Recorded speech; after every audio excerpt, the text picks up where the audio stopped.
Hello, it's Philip Carr-Gomm here. It's 8 o'clock on Monday, the 26th of October. Welcome to you. I just need to click a few buttons. Forgive me for a moment. There. Great. Good to be with you. Good to see you. Welcome to Tea with the Druid, number 149.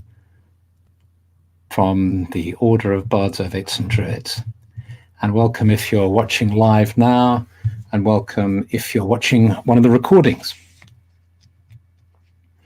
And it's lovely to see people arriving in the Grove from South Wales and St. Lucia in the Caribbean and Lincolnshire and Windsor and darkest London and Iowa and Virginia and Wisconsin and Switzerland and Faversham and Poole and Saskatchewan. And Edinburgh and Texas and Minnesota and East Sussex. How lovely. So Austria and Switzerland and Netherlands, hello and welcome. So lovely to see you here. Just adjusting the screen. So draw up a log in this forest clearing. And we're sitting around a fire that's burning to keep us warm. And the light is enough for us to see each other. And we can see our friends and companions and new faces gathering around us too. And this image of gathering by the fireside is so powerful. It's so ancient. It gives such a sense of being in exactly the right place. You know, when you gather around a fire with friends, there's something extraordinarily reassuring about it. The contrast between the brightness of the fire, the darkness of the surroundings, the warmth that's emanating, the sense of life force, really. It's like a kind of miniature sun that's there. And it gives a similar feeling, I think, to sort of sunbathing. You know, when you sunbathe in the warmth, and it feels good to be in the sun. So it feels good to be by the fire. And so tonight I want to dedicate our session to a friend, Julian Yates, who I just heard this afternoon that he had died on Friday in a car crash. And I want to dedicate this evening to him. Well, I just want to, but also we're coming up to the time of Samhain, and I wanted to talk about that with you as well. So, you know the way when a friend dies, you can have people who you've only met a few times. You call them a friend, but you've just met them a few times, but you have an instant sense of connection with them. There's just something about them that you just connect with them, and you maybe have some adventures together. And it was like that for Julian. Julian is a member of the Order of Bards, Ovates and Druids, and I met him when I first went to New Zealand back in whenever it was, towards the end of the last century. And then again, when Stephanie and I and our two girls, who were 8 and 10 then, went to live for a year in New Zealand in 2000. Julian took us on an adventure of a lifetime, which is encapsulated in a photograph that hangs in our kitchen that I absolutely love. And he told us that what would be marvelous, and that he would show to us, he would guide us to this wonderful spot in the Nelson Lakes, in the mountains behind the town of Nelson on the South Island. And we flew in, and he met us. We were staying in the youth hostel there. And he went through, like a good guide, he went through all our baggage and told us what we needed to take and what we needed to buy, extra kit and equipment and so on. And then we traveled with him up to a lake in the mountains and got in a water taxi, a little boat that took us across the lake to the other side. And then we started hiking, and we hiked for 3 days. And he took us to this most extraordinary turquoise lake that was just a deep, deep turquoise.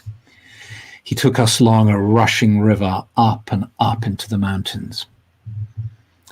And I remember saying to Stephanie, I feel as if I'm in paradise.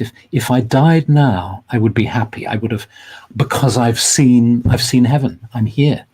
It was the most wonderful experience. And when we got up to the hut in the mountains to spend the night, it was the springtime, almost summer.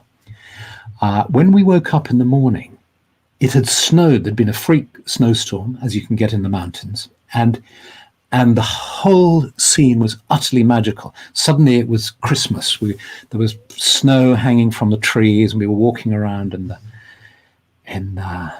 crisp, snowy landscape. And we came back, and so it was an extraordinary adventure. And I saw Julian a few times later, and we saw him a few times later as well in different contexts, and so on. The last time, I think, was swimming, when he took Stephanie swimming with some seals off the South Island somewhere, off a boat. And I stayed on the boat with the girls, and we had mugs of hot chocolate. So he's left this world on Friday, and so I want to share this with you because I feel safe with you. I feel safe sitting in a circle with you, and because this is the great mystery of being alive in the world, is that it doesn't last long. If you're lucky, like my mum, you're still here at 97. If you're unlucky, you leave earlier, but perhaps I shouldn't say unlucky. Because as in the poem of Rumi, where he talks about there's a lot of coming and going in the world. There's a lot of coming and going.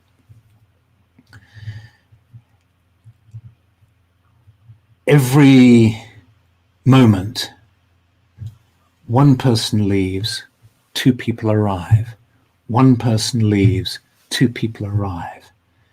By the end of today, 150,000 people will have died around the world. 150,000 people will have gone out through that door. And 350,000 people will have come in through the other door. This process of incarnation, being born into the world. And in Druidry, one of the key ideas in Druidry is a belief in some form of afterlife.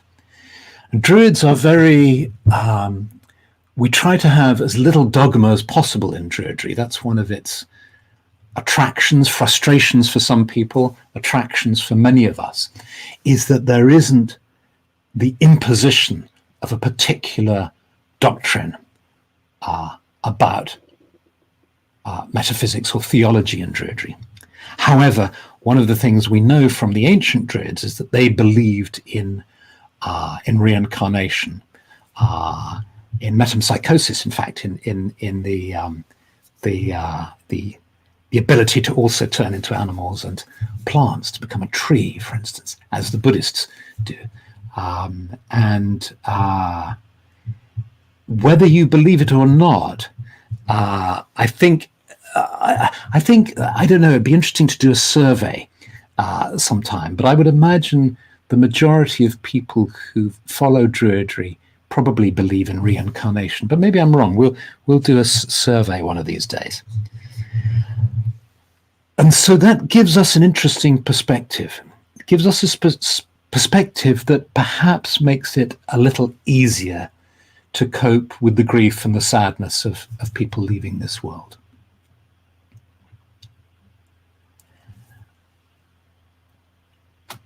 I think there's a tendency to fall into a trap, perhaps, of pinning all our hopes on the other world.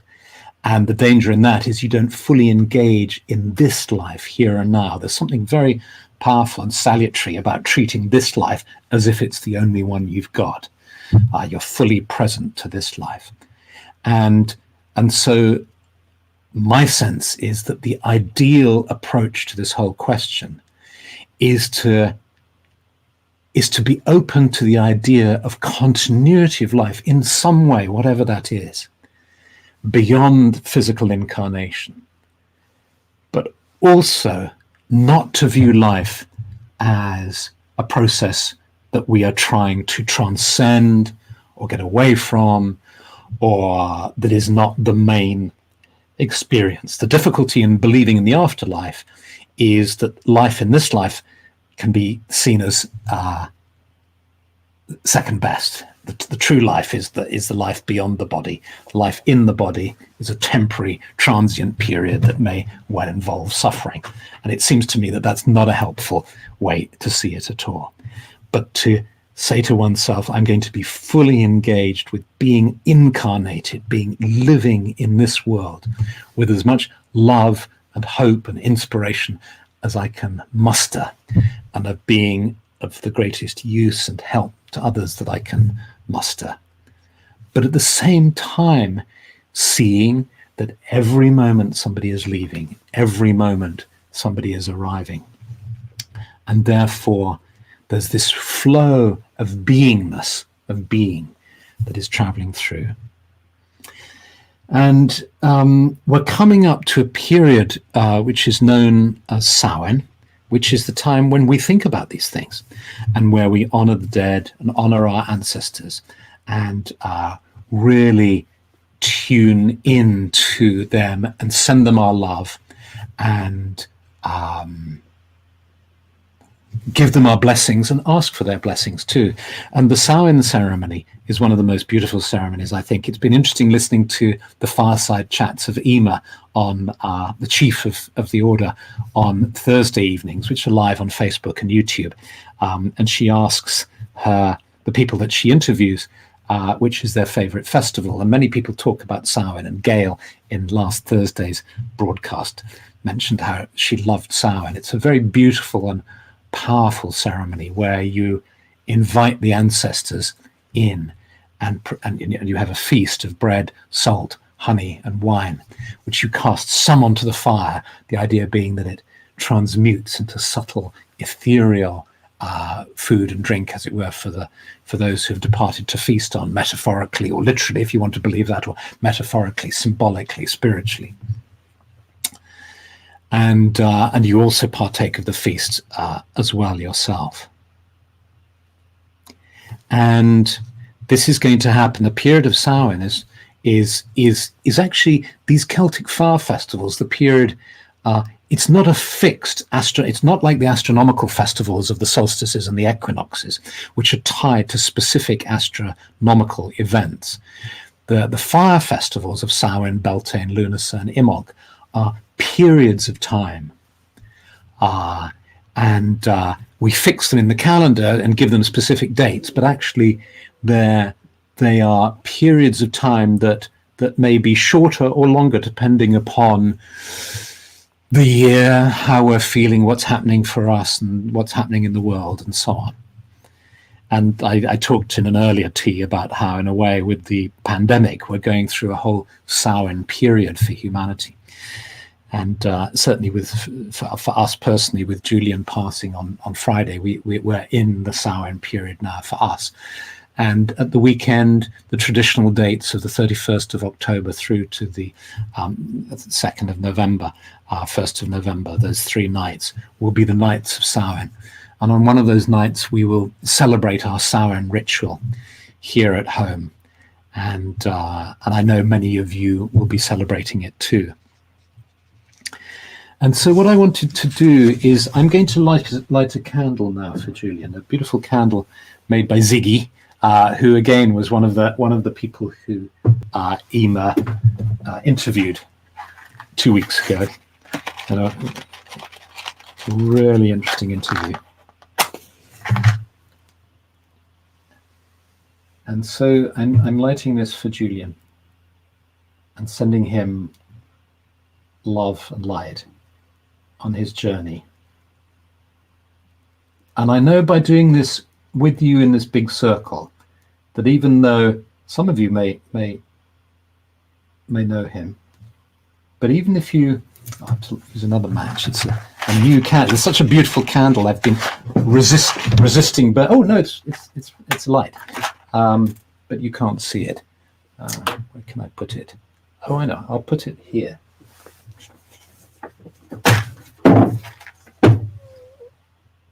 There, you can see it there. And so I'm going to read you a prayer that we send when we hear that somebody has died. We will send this to the family in a card, and we will also say it can also be used as a committal prayer in a funeral, and you can vary the words. It's not fixed. Depending upon the person and so on, you might vary it. And I'm going to read it out for Julian so you can hear it. And I'm going to be, of course, thinking of him as well. He was a very bright, clear person. Dear Julian, may your journey to the Isles of the Blessed, to the fields of bliss, to the land of freedom and splendor, be swift and sure. May the light be your guide on the journey. May the blessings of the spirits of the tribe and of the ancestors, of time and of place, and of the journey be with you. May the blessing of the spirits of north and south, east and west be with you. May the blessings of the Lord and Lady of the animals and the woods, the mountains and the streams be with you. May the blessing of the uncreated one, whose child is the created word, and of the spirit that is the inspirer, be always with you. By the beauty of the fields, the woods and the sea, by the splendor that is set upon all that is, we send you, dear Julian, our love and blessings.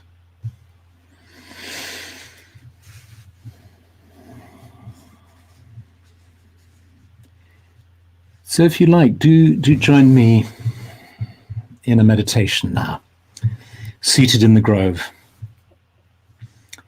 the earth beneath us, the trees around us and the sky above us. And we feel the earth beneath us, and we feel the leaves that have been cast from the trees gradually decomposing on the forest floor, sitting here, just knowing of the goodness of leaf that is going into soil, of all the life in the soil, the energy of the earth.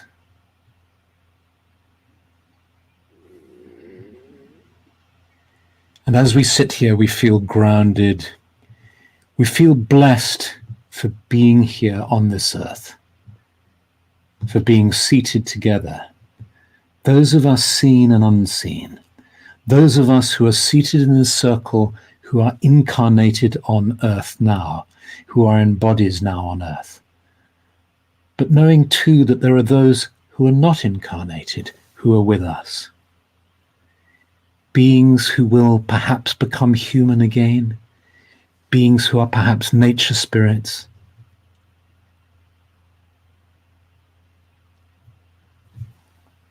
Each sparks of joy, of life, of spirit. And we're all together in this circle, each of us unique, yet each of us manifestations of the one Spirit.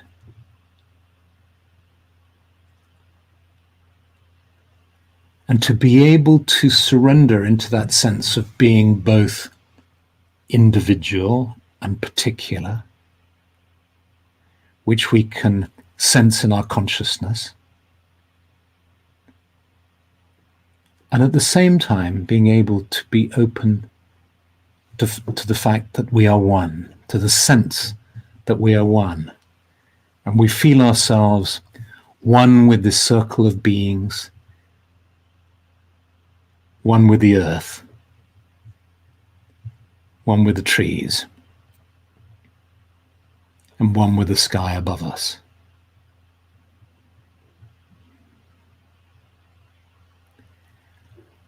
And we send our love and thoughts to all those who have died today. The 150,000 people or so who on average each day leave and travel into the other world. May your journeys be blessed.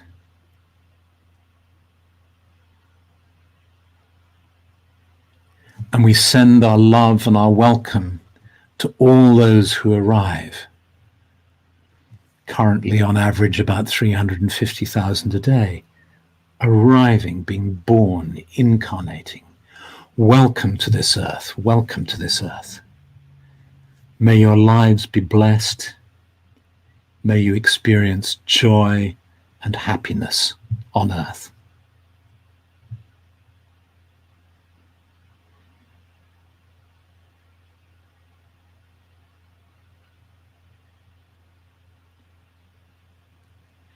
And we look around the circle and we see this gathering,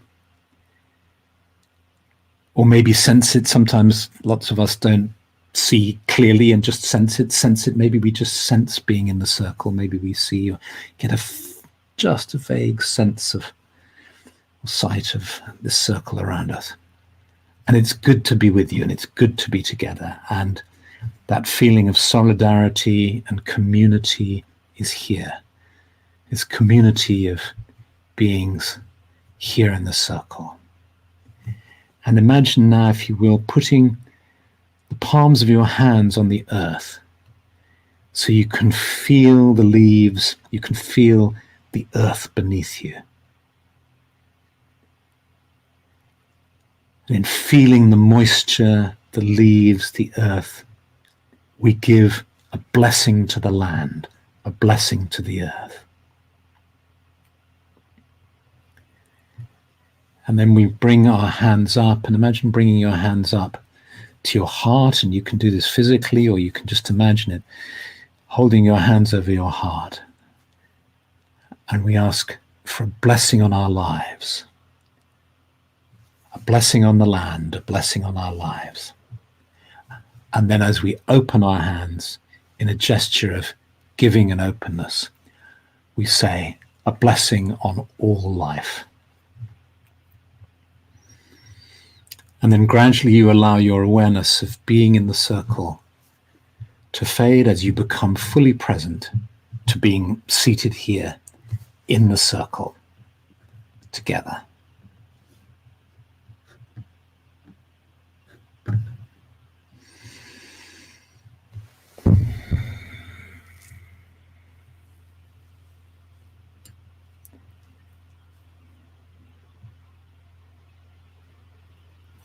Kathy Johnson says, please, is that prayer written somewhere? We are near the end with a family member and I will be needing it. Okay, I will post it up. I'll post it up on my blog, which is at philipcargomm.com. It's a bit long perhaps to post here, and I need to dig it out of the computer. And yes, I'll do that. And if I can post it here, I will as well. But otherwise, you'll find it on my blog under the recording of this evening. Suzanne says, my father recently died. A copy of that prayer would be lovely. It really is a lovely prayer. And whenever I have to be a celebrant at a funeral, I use it. And I know in our celebrancy course that the order has, we offer it to people. And as I said, there are various versions of it. So it's good to be together with this. There's a part of me that, in the past when somebody dies, it feels such a private thing that I have felt that I haven't wanted to share it. But it's been good to share it with you tonight, and good to publicly and openly acknowledge Julian and send our love to him, and to his family too. And so thank you for being here. Thank you for being in this circle. And I look forward to seeing you again next week. I'll see you next Monday, and we might still be in a Samhain frame, and we will be. It'll be November the 1st. So we might do something more on Samhain then. So much love, many blessings, and I'm going to get a cup of tea, and then I'm going to come back and I'll read your comments. And feel free, you just as you would in a physical meeting, if you're in that space where you feel like you just want to rest a little bit by the fire, please do so, just as you would in a physical circle. And some people will leave immediately, and some people will stay and rest. Some people will meditate. That's very natural and normal, I think. So anyway, many blessings, much love, and see you again next week.